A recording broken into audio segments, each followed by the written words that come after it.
മഹാനായ ഹുസൈൻ റളിയല്ലാഹു അൻഹുവിനെ കർബല എന്ന് പറയുന്ന ആ മണ്ണിൽ വെച്ചുകൊണ്ട് യസീദിന്റെ പട്ടാളം അത് നിഷ്ഠൂരമായി കൊല ചെയ്തു എന്നുള്ളത് ഈ മാസത്തിന്റെ ദുഃഖകരമായ ഒരു അധ്യായമായി നമുക്ക് കാണാൻ കഴിയും. മഹാനായ നബി സല്ലല്ലാഹു അലൈഹി വസല്ലം തങ്ങൾ പറയുന്നുണ്ട്, പ്രത്യേകിച്ച് നമ്മൾ മനസ്സിലാക്കേണ്ടത് ഇതൊരു ദുഃഖാചരണത്തിന് വേണ്ടിയുള്ളതല്ല. മഹാനായ പ്രവാചകന്റെ ഒരു പ്രവചനത്തിന്റെ പുലർച്ചയായിരുന്നു കർബല എന്ന് പറയുന്നതാണ് നമുക്ക് ഏറ്റവും അഭികാമ്യം. മഹാനായ നബി സല്ലല്ലാഹു അലൈഹി വസല്ലം തങ്ങൾ പറയുന്നുണ്ട്, ലഖദ് ദഖല അലയ്യൽ ബൈത മലക്, ഇന്നേ ഒരു മലക്ക് എൻ്റെ അടുക്കൽ വന്നു. ലം യദ്ഖുൽ ഖബ്ലഹാ, ആ മലക്കിന്റെ അടുത്ത് മുമ്പ് വന്നിട്ടേ ഇല്ല. ആദ്യമായി ഒരു മലക്കിന്റെ അടുത്ത് വരികയാണ്. ഫഖാല, എന്നിട്ട് ആ മലക്കനോട് പറഞ്ഞു, ഇന്ന ബിനക ഹാദാ ഹുസൈൻ മഖ്തൂൽ, നിങ്ങളെ മോനുണ്ടല്ലോ ഹുസൈൻ, വളരെ വല്ലാത്ത സ്നേഹമായിരുന്നു പുണ്യ നബി മുഹമ്മദ് മുസ്തഫ സല്ലല്ലാഹു അലൈഹി വസല്ലം തങ്ങൾക്ക് ഈ രണ്ട് മക്കളോട്.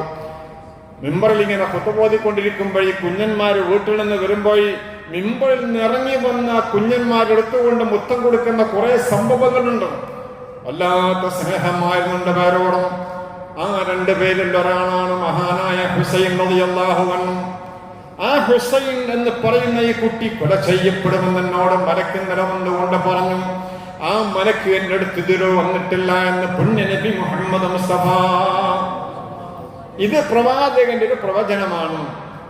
ഈ പ്രവചനം പുലരുന്നത് പ്രവാചകന്റെ വഫാത്തിന്റെ ശേഷം 51 വർഷം കഴിയുമ്പോഴാണ്. ഇതൊരു പ്രവചനമായിരുന്നു. മഹാനായ നബി സല്ലല്ലാഹു അലൈഹി വസല്ലമ തങ്ങൾ വളരെയേറെ ഹദീസുകളിൽ കാണാൻ കഴിയും.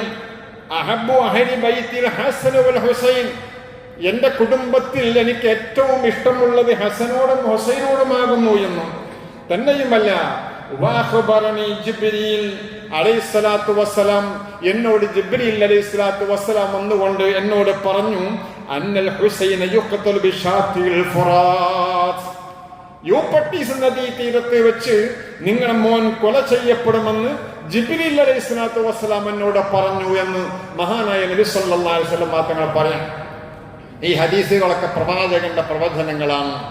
ഈ പ്രവചനങ്ങളുടെ യാഥാർത്ഥ്യമാണ് കർബലയിൽ നടന്നത്. ആ ദാരുണമായ സംഭവം നടന്നത് അങ്ങനെയാണ്. തന്നെയുമല്ല, പുണ്യ നബി സല്ലല്ലാഹു അലൈഹി വസല്ലം മറ്റൊരു ഹദീസിൽ കാണാം, ഇന്ന അഹ്ല ബൈതി സയൽഖൗന ബൈദി മിൻ ഉമ്മത്തി ഖത്ലൻ വതശ്രീദാ, എന്റെ സമുദായത്തിൽ നിന്ന് എന്റെ കുടുംബത്തിന് കൊലയും അതുപോലെ നാടിൽ നിന്ന് ഓടിക്കലും ഒക്കെ എന്റെ സമൂഹത്തിന് എന്റെ മക്കൾക്ക് വരാനുണ്ട് എന്ന് പുണ്യ നബി സല്ലല്ലാഹു അലൈഹി വസല്ലം തങ്ങൾ പഠിപ്പിച്ചിരിക്കുകയാണ്. ഇതൊരു പ്രവചനത്തിന്റെ വീഴ്ചയാണ്. ഒരു പ്രവചനത്തിന്റെ വിളവാണ്. ഒരു പ്രവചനം അത് വിളരുകയായിരുന്നു പുണ്യനബിയുടെ, അത് പുലരുകയായിരുന്നു. ഇതാണ് മുഹറം മാസത്തിന്റെ 10ന്റെ ദിവസം നടന്നത് ദാരുണമായ സംഭവം. ഇതാണ് ഇന്ന് ലോകം ഒരു വലിയ സംഭവമായി മുഹറമിന്റെ പ്രത്യേകതയായി കാണുന്നത്. ഒരിക്കലും ഒരു വിശ്വാസിയെ സംബന്ധിച്ചിടത്തോളം അങ്ങനെ ചെയ്യാൻ പാടില്ല എന്നുള്ളതാണ്. തന്നെയുമല്ല, ദുഃഖാചരണം എന്ന് പറയുന്നൊരു പരിപാടി ഇസ്ലാമിലില്ലല്ലോ. ഉണ്ട്, പെണ്ണിനുണ്ട്. പെണ്ണിനെപ്പോഴാണെന്നറിയോ? ഭർത്താവ് മരിച്ചാൽ 6 മാസം 4 മാസവും 10 ദിവസവും അതൊരു ദുഃഖാചരണമാണ്. 3 ദിവസം വേണമെങ്കിൽ ഓക്കെ ആവാകുന്നതാണ്. അവിടെയും ആണിനെ കുറിച്ച് പറഞ്ഞിട്ടില്ല. മഹാനായ നബി സല്ലല്ലാഹു അലൈഹി വസല്ലം തങ്ങൾ പറയുന്നുണ്ട്, ലാ യഹില്ലു ലിംറാത്തിൻ തുഅ്മിനു ബില്ലാഹി വൽ യൗമിൽ ആഖിർ അൻ തുഹിദ്ദൽ മയ്യിത് ഫൗക സലാസ്, ഒരു പെണ്ണിന് അല്ലാഹുവും റസൂലും വിശ്വസിക്കുന്ന ഒരു പെണ്ണിനും അനുയോജ്യമല്ല അൻ തുഹിദ്ദൽ മയ്യിത്, ഒരാൾ മരണപ്പെട്ടാൽ ആ മരണപ്പെട്ടത് എങ്ങനെയാണ്? കൊലപാതകത്തിലൂടെയാവാം, അതിദാരുണമായ വിഷയങ്ങളിലൂടെയാവാം. എന്നാലും അവൾക്ക് മയ്യത്തിന്റെ മേൽ 3 ദിവസം ആവാണമെങ്കിൽ ആവാം. ഇല്ലാലാ സൗജിൻ, അവിടെ ഭർത്താവിന്റെ മേലൊഴിച്ച് അവർക്ക് വേണമെങ്കിൽ ഖുർആൻ പറഞ്ഞില്ലേ, ബിസ്മില്ലാഹിർ റഹ്മാനിർ റഹീം, والذين يتوفون منكم ويذرون أزواجا يتربصن بأنفسهن 4 أشهر وعشرا. അത് ഖുർആൻ പറഞ്ഞു. ഇവിടെ നമ്മൾ മനസ്സിലാക്കേണ്ട ഒരു കാര്യം, ഭാര്യ ഭർത്തൃത്വത്തിന്റെ ബന്ധമാണ്. ഇത്രമാത്രം ഇസ്ലാം നിരാകരിക്കുകയും വേണ്ടെന്ന് പറയുകയും ചെയ്ത ദുഃഖാചരത്തിന് അനുമതി മാത്രമല്ല, നിർബന്ധമാണ്. 4 മാസവും 10 ദിവസവും ആ പെണ്ണ് ആചരിക്കണം, ദുഃഖാചരണം നടത്തണം. ആചരണമാണ്. നമ്മൾ അതൊരിക്കൽ ഈദയെ കുറിച്ച് മാത്രം ഇവിടെ പറഞ്ഞതാണ്, വീണ്ടും അതിലേക്ക് പോകുന്നില്ല. ആ പെണ്ണിന് വേണം 4 മാസവും 10 ദിവസവും നിർബന്ധം. നോക്കൂ, നിങ്ങളൊരു പെണ്ണിന്റെയും ഒരാണിന്റെയും ഇടയിലുള്ള ബന്ധത്തിന്റെ സുദൃഢത ഒരാൾക്കും പറ്റൂല. പുണ്യനബിന്റെ ദിവസം വഫാത്തായ ദിവസം പറ്റൂല. കർബലയിൽ പോലും ദുഃഖാചരണമില്ല. ദുഃഖാചരണം ഒരു ഭർത്താവ് മരിക്കുമ്പോഴാണ്. ഒരു വലിയ കരാറിലൂടെ പിടിച്ച പ്രിയപ്പെട്ട പ്രിയതമന്റെ വിടവാങ്ങലിന് ശേഷം 4 മാസവും 10 ദിവസവും നിർബന്ധമാണ്. ഇത്രമാത്രം വേണ്ടെന്ന് പറഞ്ഞ കാര്യം വേണമെന്ന് പറഞ്ഞത് ഇവിടെ മാത്രമാണ്. വേണമെങ്കിൽ 3 ദിവസവും ആവാം, 3 ദിവസം ആവാവുന്നതാണ്. കാരണം എന്തുകൊണ്ട്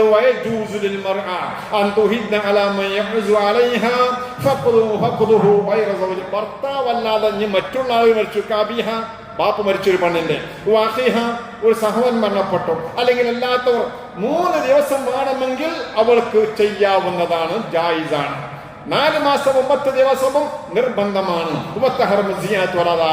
3 ദിവസത്തേക്കാൾ കൂടുതൽ ഒരു പെണ്ണിന് അത് ആചരണം പാടില്ല. ആണിന്റെ കാര്യമാണെങ്കിലോ, ആണിന്റെ കാര്യം എല്ലാ സന്ദർഭങ്ങളിലും ആണിന് ദുഃഖാചരണം എന്നുള്ള പരിപാടിയല്ല. മഹാനായ പ്രവാചകന്റെ കാലത്ത് കുറെ ആളുകൾ വഫാത്തായില്ലേ. റസൂലുള്ളാഹി തങ്ങൾക്ക് ഏറ്റവും ഇഷ്ടമുണ്ടായിരുന്ന ആ ജന്നത്തുൽ ബഖയിൽ നിന്ന് പോയാൽ ചെറിയൊരു ഖബർ കാണാം. ഇബ്രാഹിം എന്ന് പറയുന്ന മോന്റെ ഖബർ. അള്ളാന്റെ റസൂലിന്റെ കണ്ണുനീരുറ്റി വീണ മണ്ണാണ് ആ ഇബ്രാഹിമിന്റെ ഖബറിന്റെ മുകളിലുള്ള മണ്ണ്. അവിടെ വന്ന് പ്രവാചകൻ അവിടെ നിന്ന് കരഞ്ഞു പോയതാണ്. അന്ന് സൂര്യഗ്രഹണം ഉണ്ടായിട്ടുണ്ടായിരുന്നു. ദുഃഖകരമായ ഒരു സംഭവമായിരുന്നു. പക്ഷേ അതൊരു ദുഃഖാചരണത്തിന്റെ ഭാഗമായി പുണ്യനബി സല്ലല്ലാഹു അലൈഹി വസല്ലം പഠിപ്പിച്ചില്ല. ഉഹദിൽ അതിധാരണമായ ശുഹദാക്കൾ കുറെ ഷഹീദായില്ലേ, അത് ഒരു ആ ദുഃഖാചരണമാക്കി മാറ്റിയോ. അതുപോലെ തന്നെ മറ്റുള്ള പലരും മരണപ്പെട്ടിട്ട് അലി റളിയല്ലാഹു അൻഹു സുബൈക്ക് പള്ളിയിലേക്ക് പോകുമ്പോൾ കടാരിയുടെ കുത്തേറ്റുകൊണ്ടാണ് വഫാത്തായത്. ദുഃഖാചരണം നടത്തിയിട്ടില്ല. ഉമർ ഫാറൂഖ് പള്ളിയുടെ മിഹ്റാബിൽ വെച്ചുകൊണ്ടാണ് അടിവാറ്റിന് കുത്തേറ്റുകൊണ്ട് കുടൽമാലകൾ പുറത്തു ചാടിയത്. അതൊരു ദുഃഖാചരണത്തെ ദിവസമാക്കി മാറ്റിയില്ല. ഉസ്മാൻ ബിൻ അഫ്ഫാൻ റളിയല്ലാഹു അൻഹു ദിവസങ്ങളോളം തടങ്കൽ പാർപ്പിക്കപ്പെട്ടതിന് ശേഷമാണ് നിഷ്ഠൂരമായി കൊല ചെയ്യപ്പെടുന്നത്.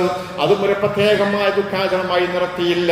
അതിന് വേണ്ടെന്നുള്ളതാണ് ഇസ്ലാമിന്റെ കാഴ്ചപ്പാട്. എന്നാൽ ഷിയ എന്ന് പറയുന്ന വിശ്വാസികൾ, ഖുമൈനിയുടെ ആളുകൾ, ഇതൊരു വലിയ ദുഃഖാചരണമായി അവരിങ്ങനെ പുതുക്കിക്കൊണ്ടിരിക്കുകയാണ്. അത് ഇസ്ലാമല്ല. ഖുർആൻ പറയുന്നുണ്ട്,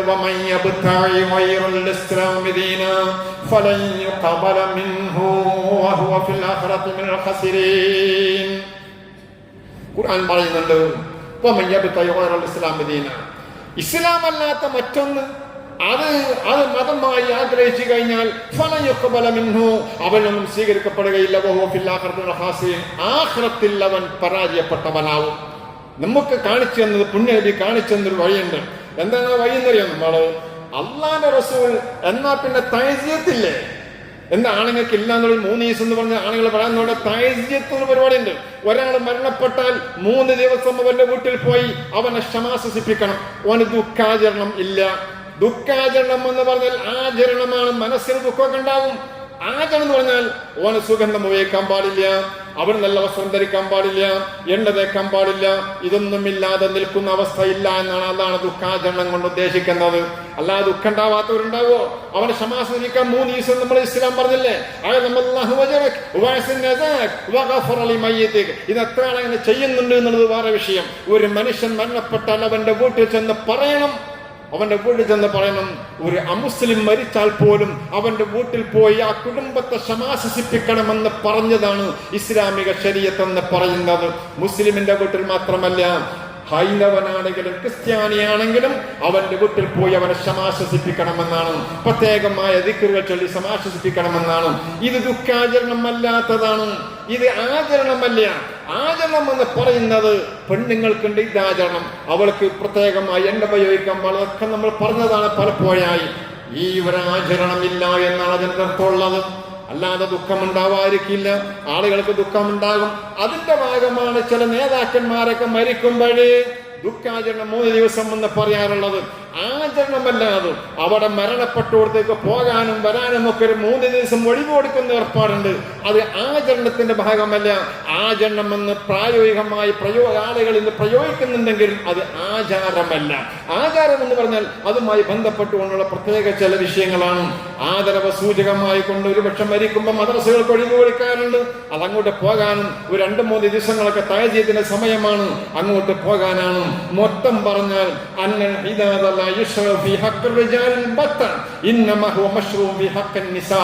പെണ്ണുങ്ങൾക്ക് മാത്രമുള്ളതാണത്, അല്ലാത്തതൊന്നും ശരിയല്ല. എന്നാൽ ഇന്ന് ഈ ഷിയാക്കൾ ചെയ്യുന്നത് അത് ഇസ്ലാമികമല്ല. പക്ഷെ ലോകം ഏറ്റെടുത്തത് അതിനെയാണ്. ലോകം പറയുന്നത് അതുമായി ബന്ധപ്പെട്ടുകൊണ്ടുള്ള മീഡിയകൾക്ക് അതാണ് വേണ്ടത്. ഇസ്ലാമിക ശരീഅത്തിന് എതിരായ കാര്യമാവുകയും മുഹറം എന്ന് പറഞ്ഞാൽ അത് ഹുസൈന്റെ മരണത്തിന്റെ ദുഃഖാചരണമാണ് എന്നും പറഞ്ഞുകൊണ്ടാണ് റേഡിയോ അടക്കമുള്ള മീഡിയകൾ അത് ചർച്ച ചെയ്യാറുള്ളത്. അത് തെറ്റാകുന്നു എന്നുള്ളതാണ് നമ്മൾ മനസ്സിലാക്കേണ്ടത്. മഹാനായ നബി സല്ലല്ലാഹു അലൈഹി വസല്ലം തങ്ങളുടെ ഹിജ്റയ്ക്ക് ശേഷം 61ാമത്തെ വർഷത്തിലാണ് ഇത് നടക്കുന്നത്. ഇത് പ്രവാചകന്റെ ഒരു പ്രവചനമായി നമ്മൾ കാണുകയാണ്. തന്നെയുമല്ല 23 പേരാണ് അന്ന് ഷഹീദായത് കർബലയിൽ. പുണ്യനബിയുടെ കുടുംബങ്ങളാണ്. മുആവിയ റളിയല്ലാഹു അൻഹു പ്രിയപ്പെട്ട മുആവിയയുടെ മോനാണ് യസീദ്. അദ്ദേഹം യസീദിന്റെ കുതന്ത്രങ്ങൾ പെട്ടുകൊണ്ടാണ് അന്ന് മഹാനായ ഹുസൈൻ അടക്കമുള്ള കുടുംബം അങ്ങോട്ട് പോയത്. അവിടെ ചെന്ന് ശക്തമായി വഞ്ചിക്കപ്പെടുകയായിരുന്നു. സത്യത്തിൽ അവർ 1000ഓളം കത്തെഴുതി വരണം, നിങ്ങൾ വന്നില്ലെങ്കിൽ അള്ളാന്റെ മുമ്പിൽ മറുപടി പറയേണ്ടി വരുമെന്ന് പറഞ്ഞപ്പോഴാണ് ഹുസൈൻ റളിയല്ലാഹു അൻഹു അങ്ങോട്ട് പോയത്. അധികാരം കിട്ടാനോ അധികാരം മേടിക്കാനോ അല്ല. ദുർഭരണം നടക്കുമ്പോൾ പ്രതികരിച്ചില്ലെങ്കിൽ നിങ്ങൾ പടച്ച തമ്പുരാന്റെ മുമ്പിൽ കൈകെട്ടിക്കൊണ്ട് മറുപടി പറയേണ്ടി വരും എന്ന് പറഞ്ഞപ്പോഴാണ് ഹുസൈൻ റളിയല്ലാഹു അൻഹു പോയത്. അള്ളാഹുവിനെ പേടിച്ചുകൊണ്ട് ഒരുപക്ഷെ ഞാൻ അതിൽ ഉത്തരവാദിയാകുമോ, എന്നോട് ചോദ്യം ചെയ്യപ്പെടുമോ എന്നുള്ള ഭീതി മൂലമാണ് ഇങ്ങനെ ചെയ്തത്. അല്ലാതെ അധികാരക്കൊതി കൊണ്ടല്ല. പക്ഷേ മറ്റൊരു വഞ്ചിക്കുകയായിരുന്നു ചെയ്തത്. 23ഓളം വരുന്ന പ്രവാചക കുടുംബത്തിലെ വിലപ്പെട്ട ജീവനുകളാണ് യൂഫ്രട്ടീസ് നദീതീരത്തിന്റെ ആ വലിയ കർബലയിൽ വെച്ചുകൊണ്ട് നമുക്ക് നഷ്ടപ്പെട്ടത്. ആ കളകള ശബ്ദത്തോടെ ഒഴുകുന്ന നദിയിൽ നിന്ന് ഒരു തുള്ളി വെള്ളം പോലും കുടിക്കാതെ അവിടെയുള്ള നിസ്സാരമായ ശുനകന്മാർക്ക് പോലും പോയി വെള്ളം കുടിക്കാമെങ്കിൽ പ്രവാചക കുടുംബത്തിന് അത് നിഷേധിച്ചു അവർ. അല്ലാഹു റസൂൽ പറഞ്ഞില്ലേ, എന്റെ സമുദായം എന്റെ മക്കളെ കൊല്ലുകയും അവരെ കൊല്ലുകയും നാടുകടത്തുകയും ചെയ്യുമെന്നുള്ള പ്രവചനത്തിന്റെ പുലർച്ചയാണ് മുഹറത്തിന്റെ ദിവസത്തിൽ അന്ന് നടന്നത്. മഹാന്മാര് പറയുന്നുണ്ട്, അന്ന് ഇന്നും പ്രവാചകന്റെ കുടുംബമുണ്ടല്ലോ, സാദാത്യങ്ങളുമുണ്ട്, ഇന്നുമുണ്ടല്ലോ. പാണക്കാട് കുടുംബം നമുക്കറിയാവുന്നതാണ്. കേരളത്തിൽ അറിയപ്പെടുന്ന, വേൾഡിൽ അറിയപ്പെടുന്ന ഒരു കുടുംബമാണ്. 40ാമത്തെ 41ാമത്തെ തലമുറയായി എങ്ങനെയാണ് അവർ വന്നത്? അവരൊക്കെ കർബലയിൽ വഫാത്തായില്ലേ എന്ന് ചില ആളുകളും പറയാറുണ്ട്. പക്ഷെ 23 ആളുകളിൽ ഒരാൾ മാത്രമാണ് അലിയു സഗീർ എന്ന് പറയുന്ന സൈനുൽ ആബിദീൻ എന്നുള്ള പേരുള്ള കൊച്ചുമോനാണ് അവിടെ നിന്ന് രക്ഷപ്പെട്ടത്. ഇത് നിഹായ അൽ ബിദായത്ത് വൻ നിഹായയിൽ പറയുന്നുണ്ട്. മറ്റു പല ഗ്രന്ഥങ്ങളിലും ഇത് പറയുന്നുണ്ട്. പലരും പറയാറുണ്ട് കർബലയിൽ വെച്ചുകൊണ്ട് പ്രവാചക കുടുംബത്തിന് അന്ത്യം വന്നു എന്ന്. പലരും ആഗ്രഹിച്ചതാണെങ്കിലും അത് നടന്നില്ല എന്നതാണ് സത്യം. അന്നത് നടന്നില്ല എന്നതാണ്. ആ കുടുംബത്തിന്റെ പാരമ്പര്യമാണ് ഇന്ന് പാണക്കാട് കുടുംബം എന്ന് പറയുന്നത്. മറ്റുള്ള കുറെ സാദാത്യങ്ങൾ ആ പ്രവാചക കുടുംബത്തിലെ ഈ സൈനുൽ ആബിദീൻ എന്ന് വന്നതാണ്. വ്യക്തമായി ചരിത്രം രേഖപ്പെടുത്തി വെച്ചത് നമുക്ക് കാണാവുന്നതാണ്. അപ്പൊ അതുകൊണ്ട് ഈ മുഹറവുമായി ബന്ധപ്പെട്ടുകൊണ്ടുള്ള ഷിയാ വിശ്വാസികളുടെ ഈ ആചാരം ഇത് അനാചാരമാണ്. ദുഃഖാചരണം ഇസ്ലാമിലില്ല, ഇല്ല. ആണുങ്ങൾക്ക് തീരെ ഇല്ല. പെണ്ണിന് 4 മാസവും 10 ദിവസവുമാണ്. മുഹറം എന്ന് പറയുന്നത് ഈ സമൂഹത്തിന്റെ വിജയശ്രാളീയരായ രാജാക്കന്മാരും മറ്റുമൊക്കെ വിജയിച്ച മാസമാണ്. അതുകൊണ്ട് തന്നെ ആ രീതിയിൽ വിശ്വാസികൾ